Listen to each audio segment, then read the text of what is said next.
Good morning, everyone. Welcome to today's Exploring by the Seat of Your Pants Hangout. My name is Joe Grabowski, and I will be your host for today. We're always excited when we can take a virtual field trip to the Ripley's Aquarium of Canada in Toronto. Really excited to be joined by David and Danielle today, and we're hanging out with the zebra sharks. So we're going to get to watch some of the live zebra shark interactions. David will be in the pool with them. Danielle will be talking to us a little bit about the zebra sharks, and we're going to learn about some of the training they do and just why they do it at the aquarium. So Danielle, it is so awesome to have you joining us live today. We're excited to learn more about the zebra sharks, and then we're ready to fire away with some questions as well. Perfect. Hi guys, I am very excited to be here as well to teach you all about some of the beautiful animals we have. Like Joe said, my name is Danielle. I'm an educator here at Ripley's, and in the pool here is our shark reef keeper, Dave. Can you give a little wave, Dave? Yeah, so that's one of our Aquarist Dave. He takes care of these beautiful reef sharks. As you can see, he is going to be feeding the zebra sharks. They're coming right up to him. They definitely know it is feeding time. They're very excited to see him in the water, so that means they get their food. Before I talk more about the zebra sharks, which are the ones we are going to be focusing on, just going to do a quick pan of this habitat. So like I said, this is our reef shark habitat. So along with our two zebra sharks, there are some other shark species in here. You might see some black-tip reef sharks just swimming along the surface there. Down here, that is our epaulet shark, and there are some little white-spotted bamboo sharks, which is that little one there. There's also white-tip reef sharks and wobbegongs, two species of wobbegong living in this habitat as well. So Dave is going to be focusing on the zebra sharks, feeding them. So we have two beautiful female zebra sharks, and as you can see, he is hand feeding them. And he is going to try and flip them over. So sometimes it takes a few tries, but that's part of our training for our zebra sharks while we're feeding them. So today it looks like they are getting fed some squid and some bonito, and they eat it right out of Dave's hands. And he tries to flip them over. So the reason he tries to flip them over is because it allows us to give them a checkup without being super invasive. And we use positive reinforcement. So if they allow us to flip them over, then they get fed, and that lets them know that if they perform the desired behavior of being flipped over, then they'll get fed. So similar to if you are helping out at home with some chores, or you make your bed, do the dishes, your parents might give you a special treat or some allowance just so you repeat that behavior. Same sort of idea. So they're still getting used to this training, and it takes a little bit of time, but they start to get used to it and comfortable with this procedure. And we've successfully been able to draw some blood from one of our zebra sharks. And this is just really allows us to check up on these animals, make sure they're nice and healthy, and do any testing we need to do. And so something really cool about sharks, you might know, is when they are flipped on their back, it's called tonic immobility. So it's kind of like they enter this trance state where they're a little bit more relaxed. It's a natural state. And they actually perform this behavior naturally in the wild sometimes. We're not really sure why. Sometimes scientists think it might be mating behavior or a technique to kind of like do a sneak attack, because they might look like they're dead if they're flipped over. But we're really not sure why. So these zebra sharks, you might be wondering, oh, let's see. There we go. So Dave successfully flipped her over, and there she goes. So you can see how she eats upside down. She slurps up that squid. Then he gives a little kiss on the belly. There you go. So that isn't stressful at all for the animals, since, like I said before, they naturally can do this on their own. So you might be wondering why these sharks are called zebra sharks, because as you can see, they do not have stripes, But it's because when they are born as juveniles, they have that stripe pattern like a zebra. So they actually have a dark body with light stripes. And as they mature and get older, like our zebra sharks, the pattern changes, and it changes to a light yellowish tan body with darker spots. So sometimes people mistake them or call them a leopard shark, which they actually still do in Australia, I believe, where you can find them. But we have another species of shark that's called the leopard shark. So not to confuse the two, they are different species. So just some distinguishing features of these zebra sharks, how you can tell them apart from others, other than their beautiful patterns. They have two prominent ridges down the side of their bodies. It looks like Dave might be trying to feed the epaulet shark. See if I can get a closer look. Just over there. So the distinguishing features of these zebra sharks, their beautiful spots, the prominent ridges running the length of their body, and you might have noticed their super long tail. So their tail is sometimes the length of their body. It's very, very long. And they have very flexible bodies, which is very useful since these are reef sharks, so they're normally found in nearshore reefs and shallower waters, around no deeper than 60 meters. So it is a shallow shark. And we can find them in the Western Pacific Ocean, near Japan and Australia, in the Indian Ocean, and as well in the Red Sea. So they like to hang out and hide in coral reefs, and that's where they either rest and do most of their hunting as well. So they want to be able to kind of blend in and be able to maneuver around those tight crevices of coral reefs. So today I said they are getting fed squid and bonito, which they love. Their diet in the wild is mainly reef mollusks and crustaceans. So yeah, things like squid, crabs. Their teeth are adapted to crunch shells. So similar to a stingray jaw, they do have pointy teeth, but they are oriented in a way that they kind of are flatter. And they have pretty small jaws that can have up to 20 to 30 rows of teeth on the top and the bottom as well. So they're really good at crushing shells. And as you can see, Dave is hand feeding them, so he's nothing to worry about. They're not going to bite him. And these sharks are it's a small shark, so on average they're about 2 meters. I think the largest one that's been sighted is up to 4 meters. And like I said before, most of the length is their tail, that beautiful tail they have. And they weigh anywhere from 40 to 65 pounds. So that makes them a pretty good shark species to have here in an aquarium since they're not super big. And they can live to about between 25, 35 years as well. And in the wild, since they are a shark, so they are a top predator, but they are a smaller shark. So larger sharks would be their main predators, things like bull and tiger sharks, but they have very few predators. Let's see if we can get her to flip over. There she goes. But humans are probably the #1 predator of not only the zebra shark, but all sharks, unfortunately.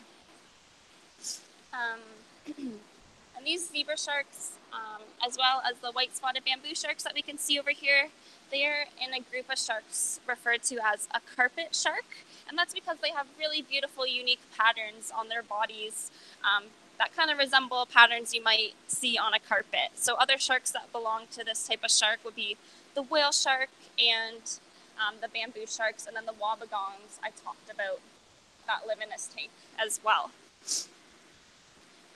This shark is an egg-laying shark, which is pretty cool. We've actually have found some egg capsules at the bottom of this tank. So a fancy word for this is that they are oviparous, so that means they lay eggs.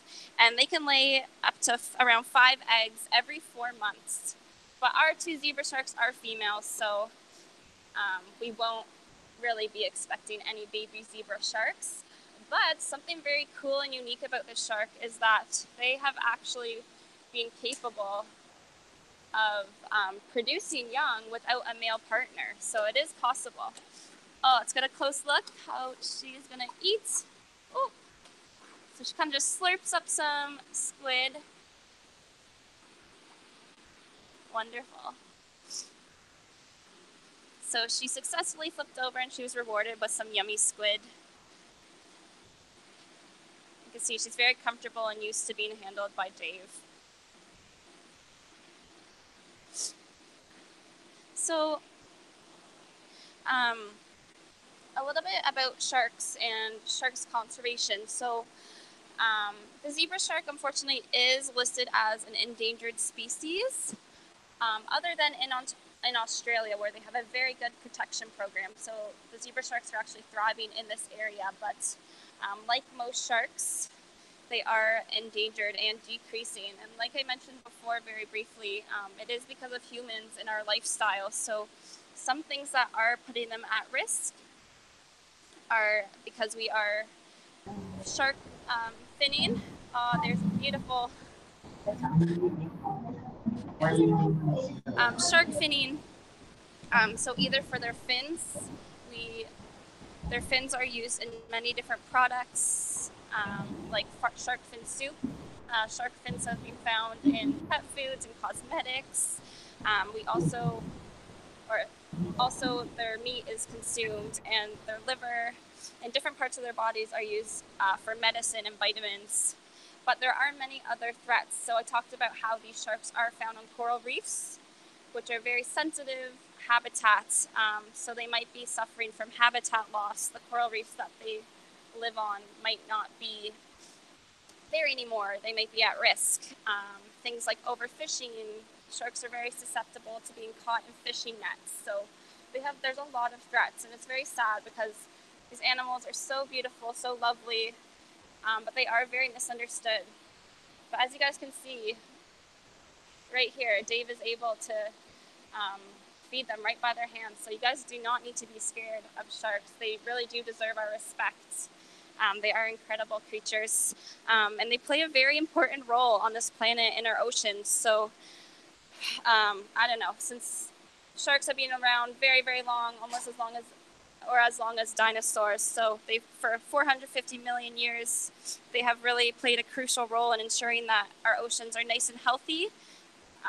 They control and balance the whole entire ocean ecosystem, including all the food that we rely on.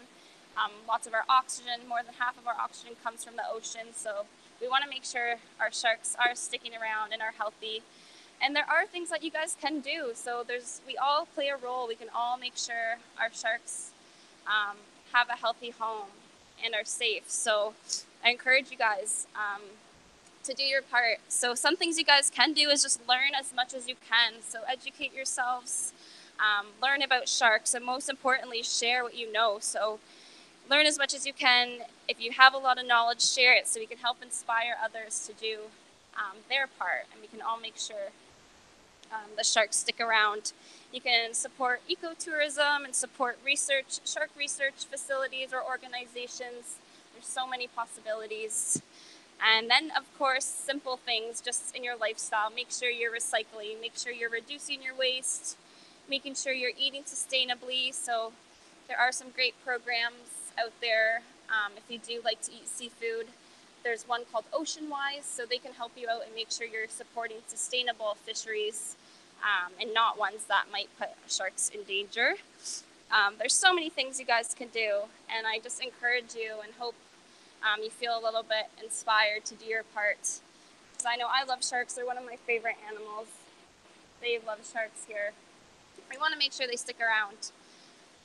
So if we want to open it up for questions, I would be more than happy to answer any questions you guys have about the zebra sharks or any of the sharks or the aquarium. All right, excellent. Well, Danielle, thanks so much for sharing.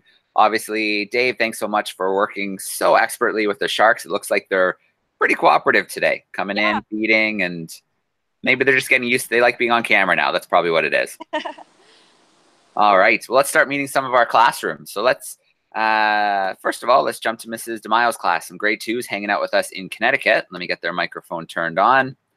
How are we doing, grade 2s?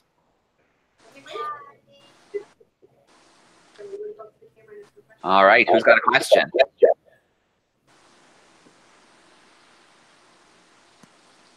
How long do they when they're babies? Hey, bud, was that long are they when they're babies? How long are they when they're babies? How large? Oh, that's a good question. How big are they when they're babies? So their eggs, I believe, are kind of like the size of my hand. Or here, Dave's showing us. So that is.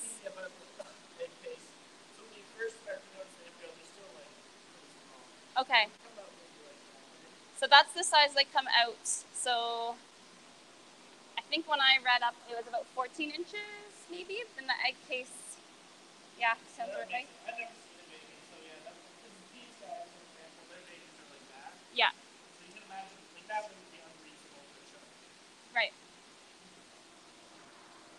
So yeah, we haven't had any young here. We've never seen one, but if you saw what the length Dave was doing with his fingers there.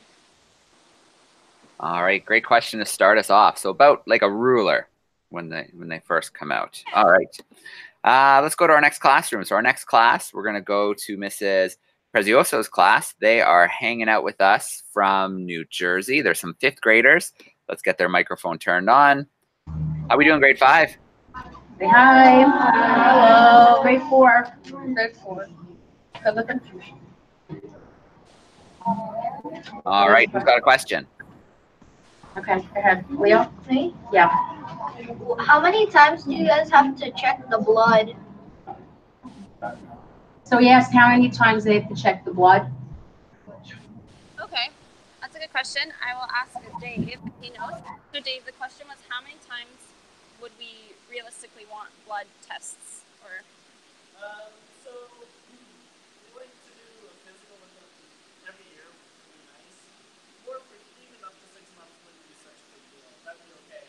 And then of course we want the availability in case they're ever not feeling well, which could be, thankfully we haven't really had health problems in this thing. But the idea is we just don't need anesthetic because we need blood, we can get blood. But if it's less stressful, we don't have to use anesthetics, we don't have to risk sharks not being able to wake up from it. It's just a lot easier. So once a year would be really nice. We'd probably need to raise a little bit more frequently than that, but once a year would be wonderful. okay. So I'll just repeat that if you didn't hear, but ideally once a year. So kind of just like how we go and do a big physical at the doctor once a year. Same for these sharks. All right, perfect. And then Danielle, if I can just ask if you can maybe either a little bit louder or a little closer to the microphone. Yeah, sorry. That's way better. Perfect. All right, so about every year, like a checkup. Awesome. All right, let's jump to our next group, Mrs. Bendo's class. They are hanging out with us in Guelph, Ontario. They are some 3rd graders. Let's get their microphone turned on. Where is it? There it is. Hey, 3rd graders, how are you?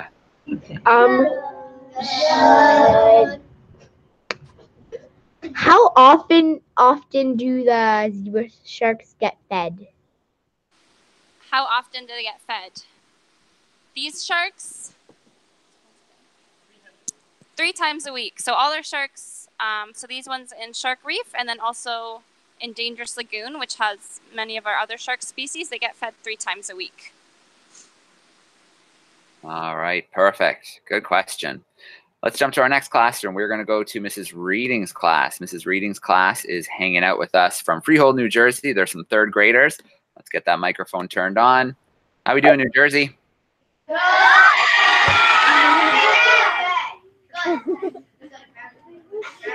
All right, we're ready for you. So, do zebra sharks in the wild behave differently when they're captive? If they were captive. So do they behave differently in the wild than here at the aquarium? Is that your question? Yeah.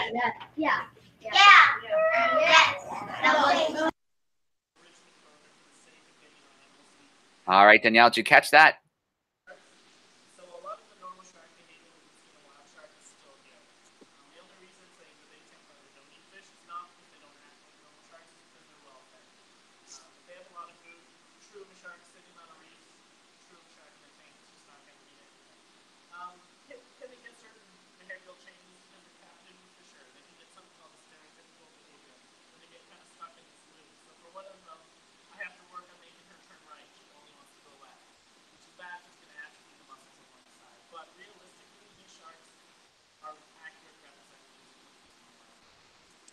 So I'll just repeat what Dave said if you had trouble hearing. So he said that, yes, so they do display the same behavior, normal behavior as sharks in the wild. One of our number one questions we get here at the aquarium is, why don't the sharks eat the fish? If so, more so in Dangerous Lagoon, there's fish in there with the sharks. Why don't they eat them? And basically it's because we keep them really well fed, but that's not to say that they don't or they won't. But we try and keep them well fed so they don't need to. But these sharks display the same normal behavior as they would in the wild. All right, let's jump to another classroom. This time we're going to go to Mrs. Bellin's class. Mrs. Bellin's class is joining us in Ontario. They're a grade 4 classroom. Let's get that microphone turned on. How are we doing, grade 4s? Good. All right. How do you know how old the shark is? How do we know how old the sharks are? Yeah. Get size estimates when they first come in. We can get an age estimate. Outside of that, it all depends on our own record. So even if these sharks didn't start here, as long as the previous institute kept track of it. So for example, one of the black tips was from the Toledo Zoo. They took meticulous records and they had a size estimate when he was young. So we can compare them to normal growth curves and be like, he was approximately this old on top, kept for this many years. We got him this year, so we guessed that he was 23 years in captivity, which is an especially long lifetime. So record keeping is the biggest thing. So record keeping. So we can take size estimates depending when we get the shark. So, and then that way we can estimate their age based on size. If we're getting sharks from so sometimes we get animals from other aquariums or other facilities, and it really depends if they kept a good record, and then we can go based off those size estimates. It's kind of an estimation of their age. All right, perfect. That makes sense. I guess we just can't ask them. They won't tell us. So. Yeah. All right, so let's jump to our next classroom. We are going this time to Burlington, Ontario. We've got some 6th graders hanging out with Mr. Else. If you don't mind turning your mic. Do you think the zebra sharks like the state of tonic immobility? That's a good question. Kind of tricky to answer. Since it is a natural behavior, I think that it doesn't cause any stress or harm to the animal at all. So they might, especially like I said, scientists, one of their thoughts is for mating. So if it helps them be more successful in mating, then that's definitely a good thing for the shark. But since they don't have, it's hard to put human emotions on an animal, whether they really like it or not. Yeah, and I think that's another important thing to consider is we may think we know a lot about our planet and the animals on it, but in fact, we still have so much to learn. So anybody out there is thinking about becoming a biologist or something, there's still a lot of questions that you can study, and you can help other biologists figure out about sharks and all sorts of other creatures in the ocean. Definitely, yes. All right, let's take a trip to Mrs. Wood's class. Mrs. Wood's class, some kindergartners hanging out not too far from me in Kitchener, Ontario. Let's get their microphone turned on. How we doing, Kitchener? Hello? Hello? Hello? Yeah, we gotcha. How's it going? Great, thank you. How's it going, guys? Good.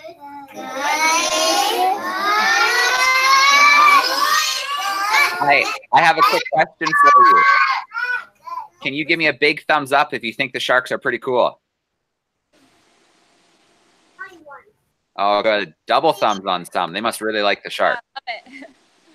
All right, who's got a question for us? Feed sharks every day. How much do you feed the sharks every day? He wants to know. Sorry, can you repeat that question? Yeah, they're wondering how much do you feed the sharks at a time? Okay, so let's see if I can get closer to that food bucket. Dave, how much food do they get at a time in pounds, maybe? 7 pounds 3 times a week. So you can see maybe that food bucket over there. That's 7 pounds worth of seafood 3 times a week. All right, very cool. Let's go to Mrs. Edwards' class. Mrs. Edwards' class is, where are they? There they are. They're in Toronto, Ontario, so they're not too far away. Let's get their microphone turned on. How we doing, Toronto? Good! Thumbs up if anybody's ever been to the aquarium before. All right, looks like lots of thumbs. Okay, we have a couple of questions, but I guess you're taking turns back and forth from class to class. Yeah, let's start with one for now. Okay. You were the first one, right? Are the sharks vertebrates or invertebrates? Are the sharks vertebrates or invertebrates, he said? So they have cartilage. They don't have a hard, dense skeleton like us. It's all made of cartilage. So similar to what is in your nose and ears. All right, so if everybody squeezes their nose or their ears, you can feel kind of similar to what the shark body is made of. All right, very cool. Well, we can probably squeeze in 1 or 2 more questions before we should sign off for today. So I'm going to go back to our kindergartners, Mrs. Wood's class, because I know they had other questions. So I'm going to turn your microphone back on.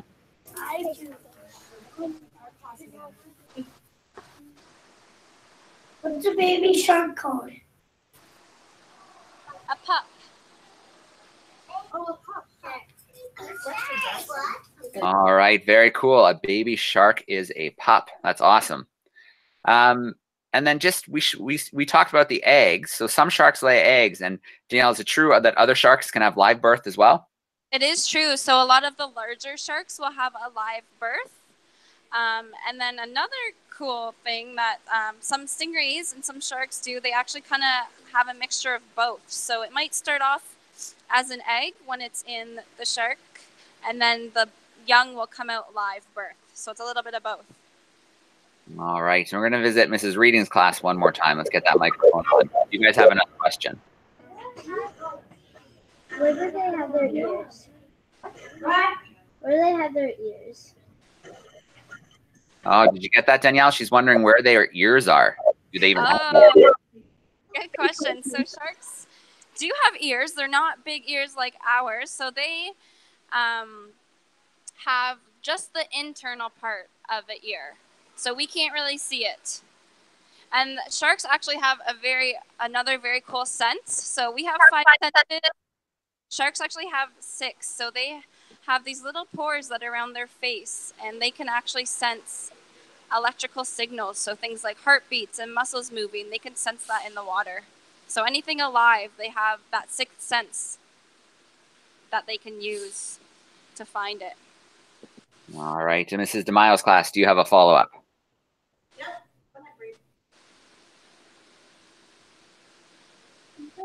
How deep they go down into the ocean? How deep is the zebra shark? Yes. So this is a shallow water shark. So that, like I said, they like to live on coral reefs, and coral reefs are typically in shallower waters.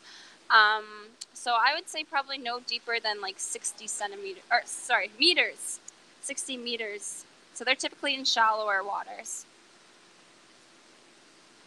All right, and I think we can squeeze one more in. So let's go to Mrs. Bellin's class and see if you guys have a follow-up.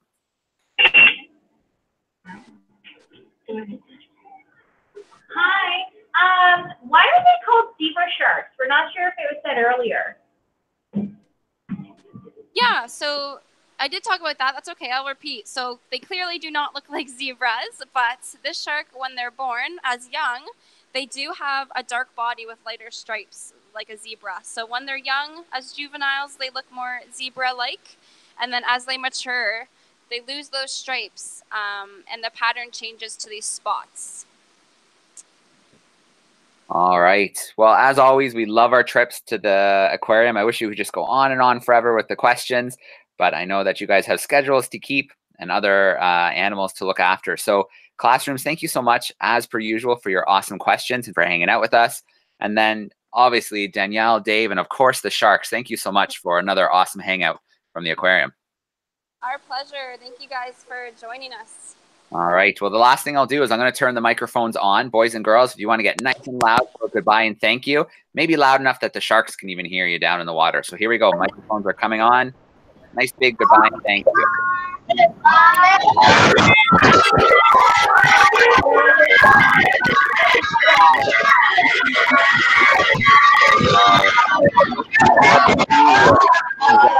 Girls, you guys have that down to a science. Thank you so much for hanging out with us, and we look forward to our next hangout from the aquarium. Thanks, everyone.